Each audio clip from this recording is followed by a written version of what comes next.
Okay, let's talk a little bit about this switching from visitor to status, which is something relatively, well, I used to call it relatively new, but it's 2014, so I guess it's not new anymore.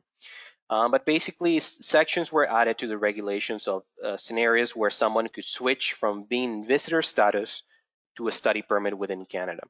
But they're fairly restrictive. Now, not necessarily because of the wording in the regulations, and Chantal will talk about a case about this, but just the way that IRCC is interpreting this.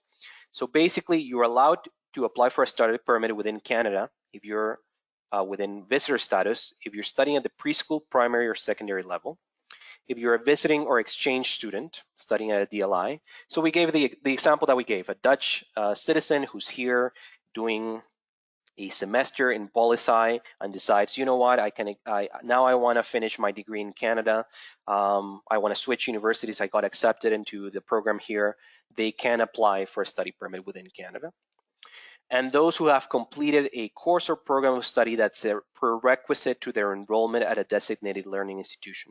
So this is the one that's particularly helpful, but at the same time, very restrictive, or at least is very restrictive the way that IRCC has been interpreting it.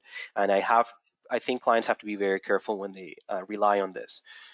So basically, the way that I see it is, if a client has an acceptance letter from, let's say, George Brown College, and it says, before being accepted to this, you need to do a 4-month ESL program at this institution, or just a 4-month ESL program, and they come to Canada as students, as visitors. They do that program. They have evidence that they graduated from the program, and they have evidence that it was a prerequisite to be able to do the college program. These are the kind of clients that we can normally apply as visitors to then change their status to student. When clients are already here and they say, oh, I don't have any evidence that this was a prerequisite. I just came to do my English test, and then it was important because I didn't pass the English test for the college, or they told me that I need to do some English, but it's not really in writing, it's problematic. Or when they've done some ESL courses before the college program, but they don't have any proof that they've passed it, it's problematic too. So it really has to be well documented from the college or the university that they needed, that this was a prerequisite, and then they've completed it.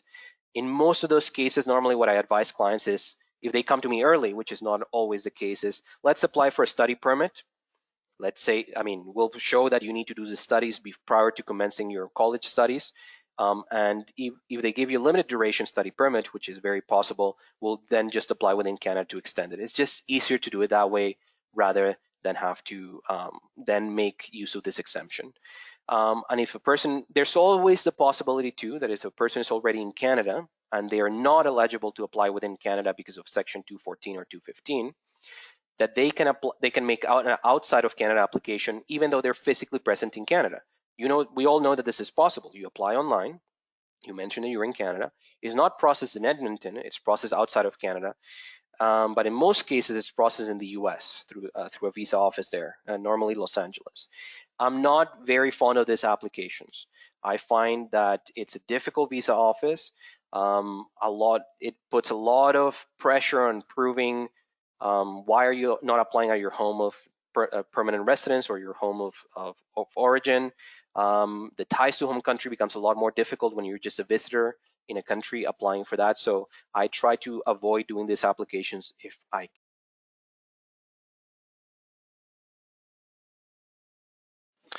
So how do you address some of these concerns? You see a client who raises a lot of flags. How do you try to make the application stronger? It's very important. We talked about how the decision needs to be based on the individual. So this is not a copy pasting exercise. You're going to have to look at your client, ask a lot of questions, and prepare a very detailed, what we do at our office and a lot of visa offices checklist asks for is a study plan, and we'll talk about the elements of those.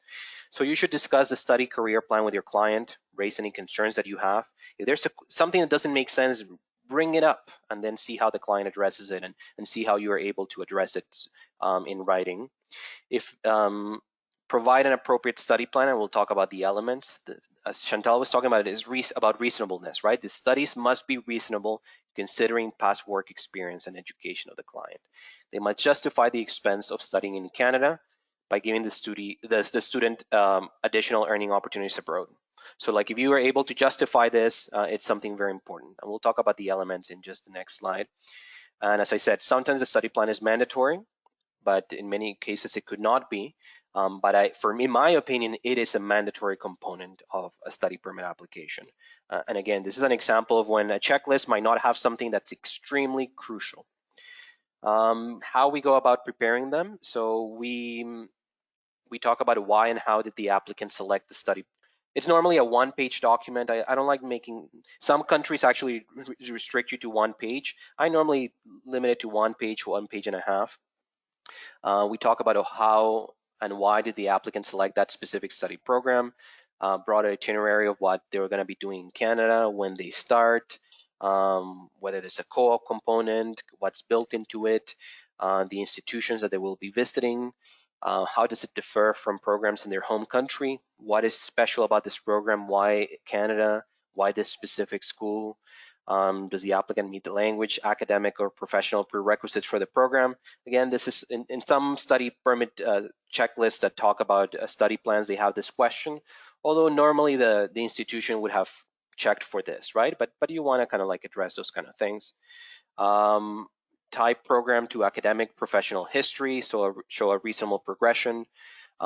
This is very important. Why is it that the person is going to be able to build on this? Tie the program to future professional goals or opportunity, particularly in their home country.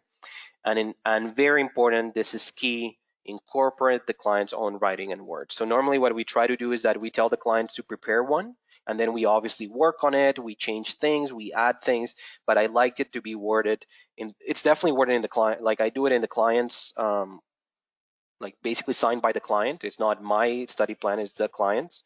And it's very important for it to be legitimate, for the officer to be satisfied that it's a genuine study plan, that it really is in their words and it doesn't sound like a lawyer or immigration consultant wrote it. There are people who specialize on preparing study plans. Like we know someone who actually does that, someone who does business plans. He'll be doing a CPD with us on business plans. Maybe in the future we'll actually have one on study plans as well, but you could help prepare one as well. I would also mention there, Andrew, that it's so important for the client to actively participate in putting this together and for it to be in their own words, because on the off chance that they get an interview, they're going to have to defend this, and it's going to be pretty obvious to the officer if the ideas have come from somewhere else or if someone else has put words in the client's mouth.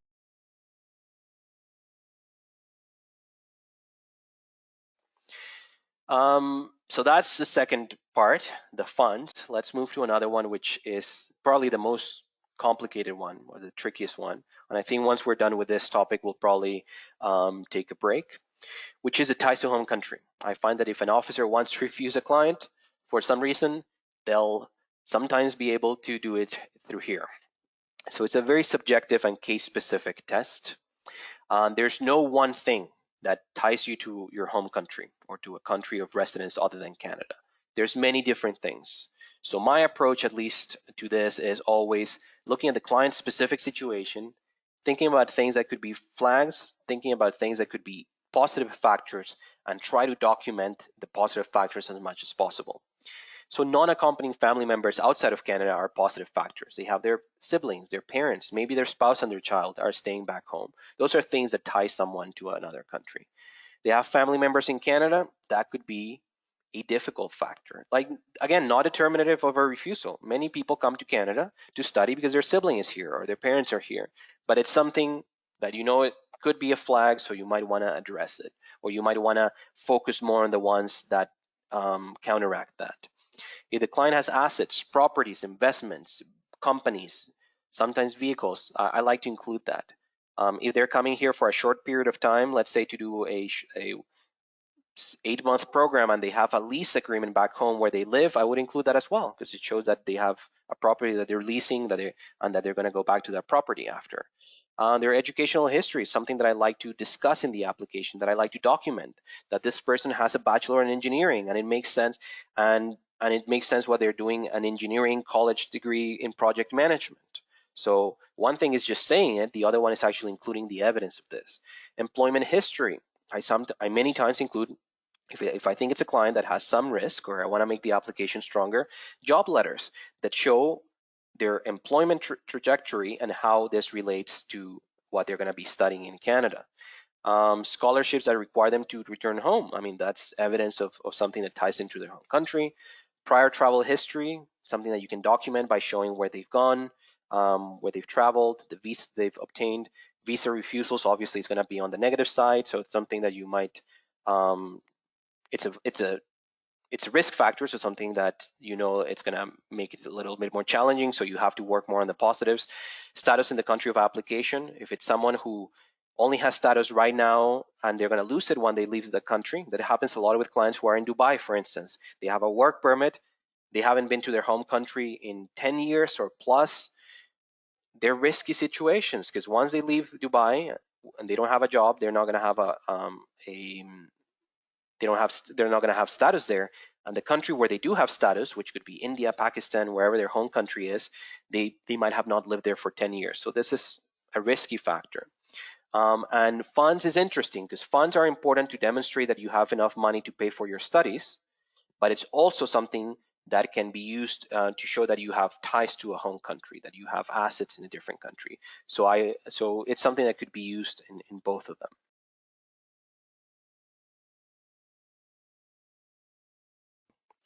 Okay, let's do some examples because I think this makes it a little bit easier. I provided you two sites there. One that there's one that is studying and working in Canada as an international student. It's kind of like in very plain writing for clients to be able to understand when they're allowed to work and not, and we'll do some examples there. But I've also provided the PDIs on off-campus work specifically, although we'll deal with some on-campus examples. Okay, let's start with those tricky situations. Marco is completing a 12 months ESL program at an English school, DLI. Can he work off campus for 20 hours during his studies and full-time on schedule breaks? I realize that all of you who have the slides already have the answer there, so I won't keep you in suspense. So the answer is no. Students are not eligible to work off campus if only enrolled in an ESL FSL program, or taking a general interest course or taking courses that are required to be accepted into a full-time program at a DLI. So those prerequisite courses. Those who are enrolled in a program of study that meets the definition of an academic, professional, or vocational training program and are undertaking ESL at the same time may be eligible to work. So you might be already enrolled in a program, might have already started full-time, and you're also taking ESL courses. That's fine. When I went to university, in my second year of school, I took FSL courses as part of my university degree. I mean, I was studying sociology and political science, but I took French courses because I wanted to work on my French. That's fine. That doesn't prevent me. But if I'm only registered as in an ESL or FSL course, I'm not allowed to work. Second example, Anil is about to start a Canadian undergraduate degree in September. He arrived in Canada under a valid study permit a month prior to commencing his studies. Can he work part-time or full-time? Answer, again, as people are pointing out, no. And a lot of people get this wrong. They just assume, okay, I'm here in Canada, I have a study permit, I can go work, I can go get a SIN number, whatever, I can go work. But no, you're not allowed. Students may not work until they have commenced their program. Because again, the exemption to work without a work permit is for those who are already registered as full-time students. And even though the guidelines and the PDIs don't mention on-campus work, my argument based on my interpretation of Section 186 is that this applies to on-campus work too. You can't start working for the university bookstore before you start your program. Question 3, Jessica only has 2 courses left during the last semester of her economics degree. She will be a part-time student this last term, but she has been full-time throughout the rest of her studies. Can she increase from working 20 hours to 35, given that she's not a full-time student anymore? So answer, again, no. Yes, she can now switch from full-time to part-time because she only has 1 semester. Yes, she will be allowed to apply for a post-graduation work permit, but you're not allowed to work full-time if you're in an academic session. You're still limited by the 20 hours per week. Only after you've graduated and you've applied for a post-graduation work permit is when you can start working full-time. If you're on a scheduled break, you can. But since even though this person is part-time, even though they're registered in school, they're not allowed to work more than 20 hours per week. So that's another important one, because some students just think, oh, it's my last semester, I'm only doing 10 hours of studies, I'll work full-time. They're not allowed. Fourth question, Martha is pregnant and will be having a baby in August. She plans to take a maternity leave from her 2 years master's from September to December. So this is less than 150 days. Can she continue? So doesn't really need to change status. Can she continue to do 10 hours of freelance work per week as she's on a break from her studies? And what's the answer here? The answer is no. I will make a clarification to that. If the program of study does not provide for a regularly scheduled break, a student cannot create their own break in a program. It would be considered a leave of studies and they cannot work at all. So that's an important thing. It's not even like 15 hours, it's not even less than 20 hours. If you're on a leave of studies, which is created by yourself, because of a maternity leave, you cannot continue working. Okay, so that's an important one. Again, this leave is authorized. This person is going to be able to apply for a post-graduation work permit in the future. That's fine. But they won't be able to work while they're on a leave. I would make one qualification here, which is one of those technical things. What if my freelance work is for US clients? So I'm an American citizen. I used to work in the US, do freelance graphic design. When I came to Canada, I kept doing it. Can I continue doing it if I'm on a leave? I think technically the answer is yes, because this is actually not work in Canada. You're not entering the Canadian labor market. The same way that I think technically you could continue working for that and work even more than 20 hours per week while you're studying, because again, you're not entering the Canadian labor market. That person could be here as a visitor in Canada, work because they're working for a US employer. It's part of a US job. It's not a job that was available to Canadians or anything like that. So I think that would be the exemption. But that's because you're getting technically into what is considered work and what is not considered work. And remote work for a company outside of Canada, not competing with the Canadian labor market that, as Chantal is pointing out, and paid abroad and all those and the clients all abroad, that should be fine. But if your freelance work is in Canada, you can't do it during your own break. Rajad obtained, so question number 5.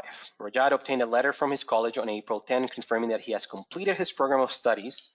Study permit is valid until the end of June, and he plans to apply for a post-graduation work permit on May 1st. Since his studies are over, is he considered to be on a scheduled break so that he can work full-time off campus, or is he still restricted by 20 hours maximum?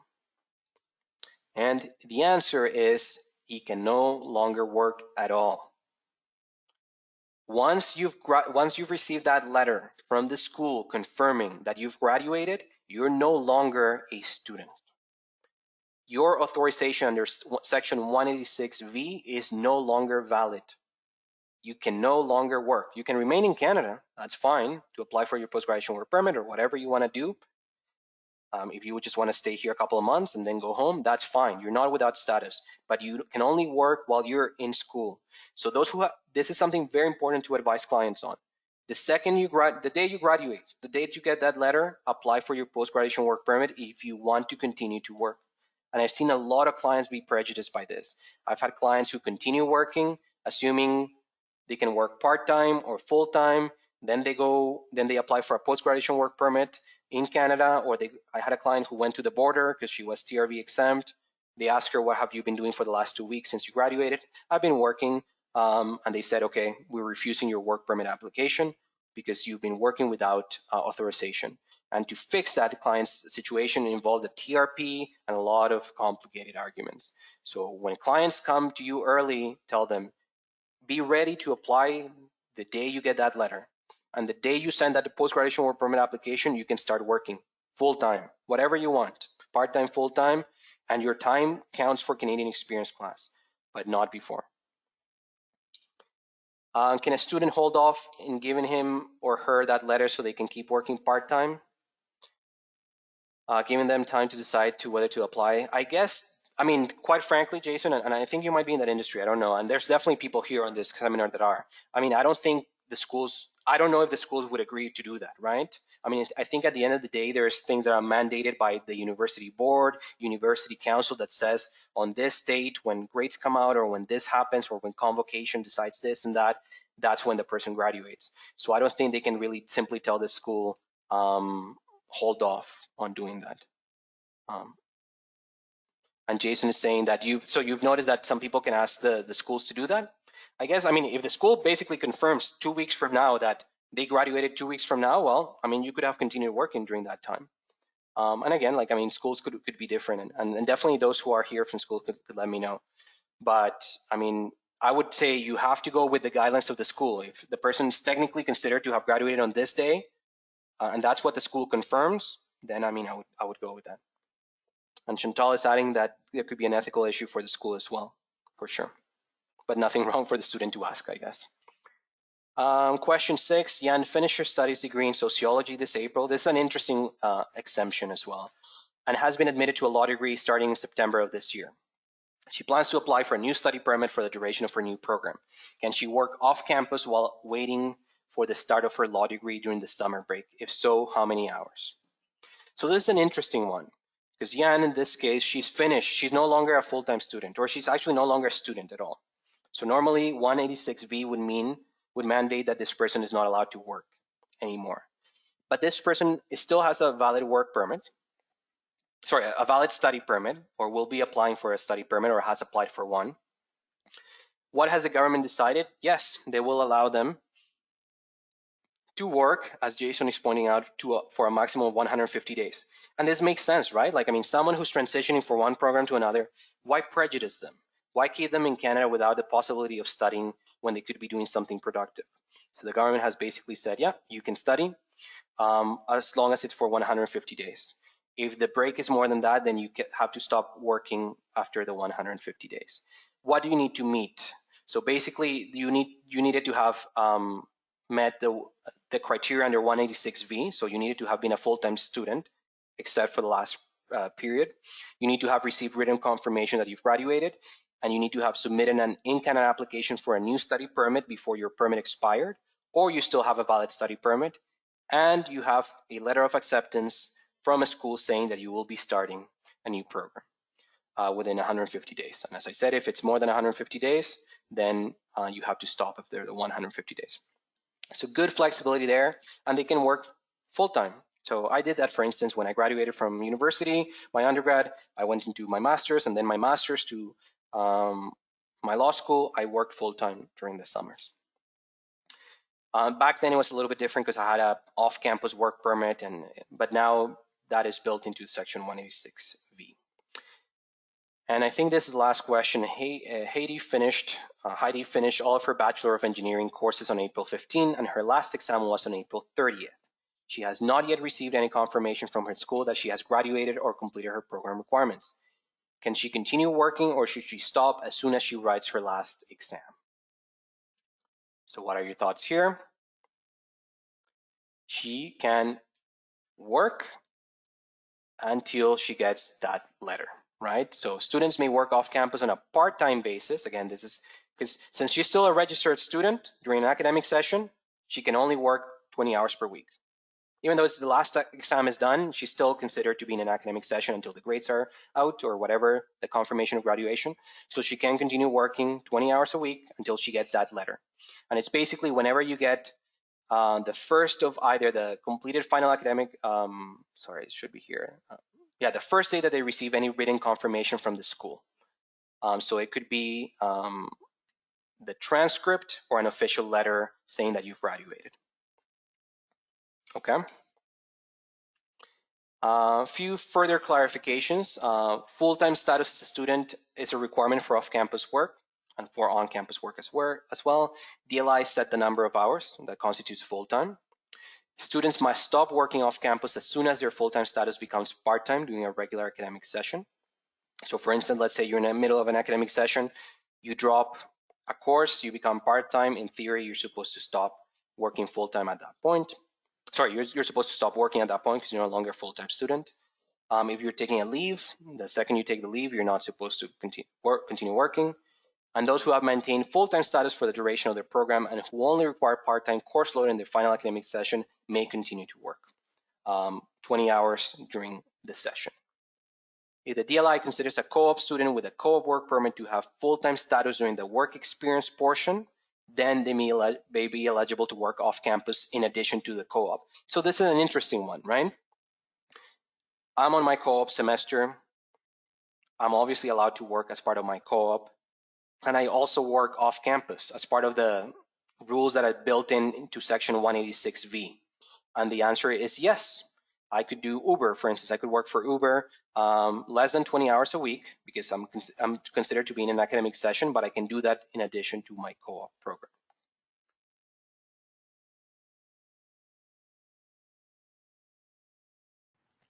So if you are not able to apply for a restoration of status, or if your applicant becomes inadmissible, for example, suppose you have a foreign student who maybe has a minor criminal conviction, or you have a foreign student who has lapsed out of status and has for some reason missed the 90-day restoration window. There is a way of dealing with that, and that is through section 24 of the Act, a temporary resident permit or a TRP.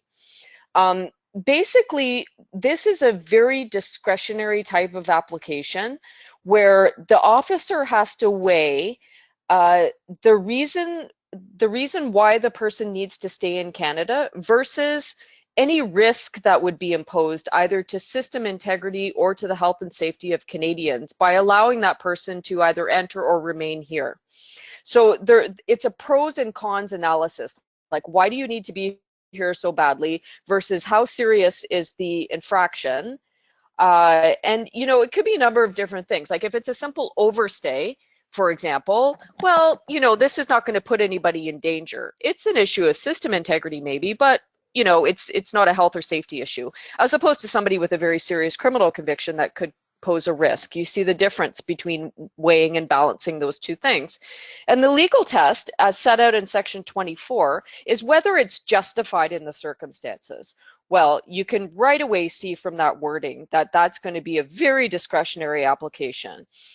It's whatever the officer thinks. I mean, as long as they you know, use logic and reason, whatever they think is justified in the circumstances. For example, they may say, well, you know what, your risk to Canadians is low, but at the same time, I also don't think you have a very strong reason for needing to be in Canada, so I don't think it's justified. And it's not necessarily only compassionate factors. It could be anything. Like, for example, TRPs are often issued to rock stars coming in to play a concert for 50,000 people at the Sky Dome in Toronto, but they have a criminal record. Well, there's no compassionate factor there. It's an economic one. And so it's a balancing act. It typically helps if you can highlight to the officer that the infraction happened maybe through no fault of the applicant. So, you know, if they accidentally lapsed out of status because they misunderstood some information or they were misguided or they missed a letter that came in the mail, you would definitely want to highlight that, because you know what, officers, when they're doing that balancing, they want to be convinced that the infraction is as less serious as possible. And I'm going to skip past this case a little bit. Just it's a very good example of what I talked about earlier, where what was written in the PDIs was put a stricter test on applicants than what was in actually section 24 of the Act. And this is why I was saying you always need to know the law and use the website as an interpretive tool, but it never trumps the law. So the PDIs talked about, oh, well, the person has to have compelling reasons. And so the officer applied those guidelines and said, well, I don't see any compelling reasons for entering Canada. And the judge said, no, no, no. Compelling reasons is not the legal test. This fetters your discretion. The Act tells you to consider whether it's justified in the circumstances. Compelling reasons is a stricter test, and therefore it doesn't apply. Okay, Andrew, keep going. Where and how to apply. Where and how to apply depends on your situation. So if you're outside of Canada, suppose you've got an international student who has a minor criminal conviction in their country of origin. Well, when they apply for their study permit to the visa office, they're going to apply for their TRP at the same time. And even a visa exempt person can do the same thing. Even if you're not applying for a study, even if you were coming in as a tourist and you didn't need a TRV, for example, you could still apply for a TRP at the visa post. You can also apply for a TRP at the port of entry, or if you are inside Canada, at the immigration office, which is closest to where you where you reside. And renewals go to Edmonton. So if you're outside Canada, it goes to the visa office. If you're visa exempt and you happen to be at the port of entry, you can request a TRP there. Or if you're inside Canada, you can request it at the local IRCC office. Now, where are TRPs issued? TRPs are issued in exceptional circumstances, okay, if it's justified in the circumstances, but it's not something that you're going to ask for every day, because not everybody will have very good reasons. Like sometimes the reason for the visit is not very strong, or sometimes the infraction is just too serious and the officer's not comfortable. So that they can issue it to someone who's inadmissible, but also somebody who is ineligible. So it doesn't necessarily only have to be an inadmissibility. It could be that the person for some reason doesn't meet one of the requirements of the Act. Could be almost anything. So you can request it for that reason too. And also, if you have a TRP that is approved by the visa office, it doesn't actually become effective until the port of entry officer decides to go ahead and exercise, decides that the person is admissible at the port of entry. Additional information, if you want to look through the different categories of inadmissibility or ineligibility, how, like the specific considerations that they may consider for TRPs, you can do some extra reading there.